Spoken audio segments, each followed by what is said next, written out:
We heard from John earlier. The 71st Annual Pancake Festival, hosted by the Lubbock Lions Club, is tomorrow. KCBD News Channel 11's Sydney Lowther got a preview from the event organizers today and tells us what is going into setting up this festival ahead of tomorrow. Karen Abner, this is where the 71st Annual Pancake Festival will be held tomorrow. The Lubbock Lions Club hosts this festival every year to support local charities. And coming out here serving pancakes, it's just a small gesture of what we do for the community. All-you-can-eat pancakes. Deborah Perry, the former president of the Lions Club, says that nearly 6,000 pounds of pancake mix is ordered to fulfill that promise. We've held the record in the Guinness Book of World Records before for the most pancakes served in an 8-hour period. But the Pancake Festival isn't just about filling your stomachs.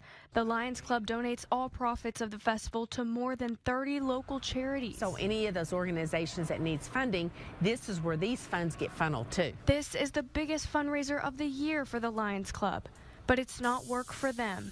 It's a fun way to fill your stomachs and support your community. Basically a traditional family reunion to come on out and enjoy yourself.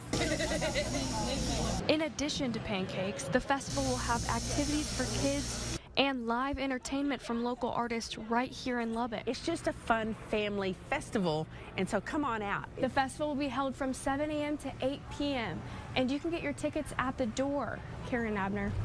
Thank you, Sydney. And you will see 12 of the folks here at News Channel 11 flipping pancakes or greeting. Including Sydney. Including Sydney.